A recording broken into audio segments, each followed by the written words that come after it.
Hallo, hallo, hallo. Hoe gaan dit met julle almal? Ek hoop dit gaan baie goed. My naam is Olga en welkom terug by my kanaal. As julle nuut is hier, baie welkom. Ek is bly dat julle hier is saam met ons. So vandag is dit die 16de Maart en ons gaan aangaan om Sarah Young se daaglikse gewyde te doen van Jesus luister. So kom ons spring in en kyk wat se versies ons vandag moet saam lees. Is Jakobus 4 vers 13 en 14. Jakobus 4 vers 13 en 14. Psalm 62 vers 9, Psalm 62 vers 9 en die laaste ene is Johannes 17 vers 3. Johannes 17 vers 3. So kry julle Bybels reg en dan lees ons saam en ek sien julle nou daar. Reg, so nou dat julle julle Bybels het, kom ons lees. Dit is Jakobus 4 vers 13 en 14. Kom nou, julle wat sê, vandag of môre sal ons na die en die stad toe gaan en 'n jaar lank daar bly. Ons sal sake doen en geld maak. Julle wat nie eers weet hoe julle lewe môre sal wees nie. Julle is maar 'n damp wat 'n oomblik verskyn en sommer weer verdwyn. Reg, so kom ons lees Psalm 62 vers 9. Vertrou altyd op hom, my volk. Stort julle harte voor hom uit. God is vir ons 'n toevlug. En dan die laaste versie vir vandag. Johannes 17 vers 3. En dit is die ewige lewe, dat hulle U ken, die enigste ware God, en Jesus Christus wat deur U gestuur is. Reg, so dis die Bybel. Kom ons sien wat Sarah Young sê.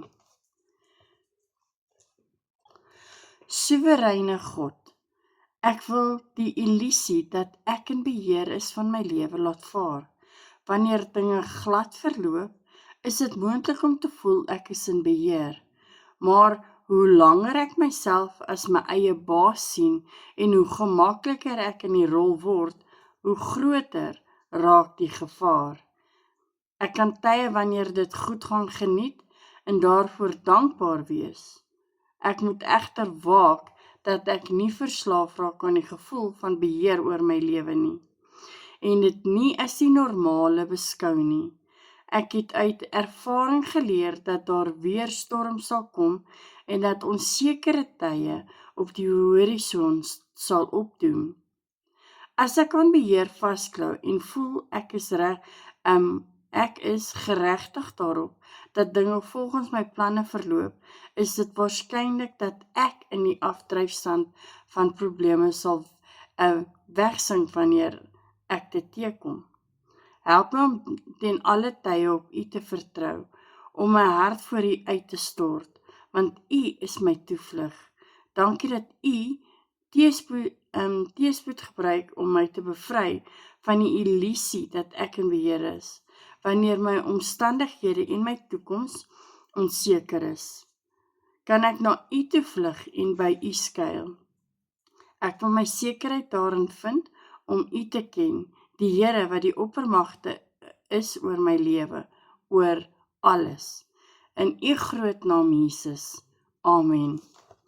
Baie dankie dat julle weer hier was om saam met my Bybel te lees vandag. Ek waardeer elkeen van julle. En asseblief onthou net om die thumbs up knoppie te druk as julle dit nog nie gedruk het nie. En as julle nog nie subscribe het nie, druk dit asseblief die knoppie en stuur dit uit aan familie en vriende en help my asseblief my kanaal groei. Ek sal dit baie waardeer. En julle onthou, almal in die lewe het 'n bietjie liefde en baie Jesus nodig. So ek sien julle weer môre. Bye bye julle almal.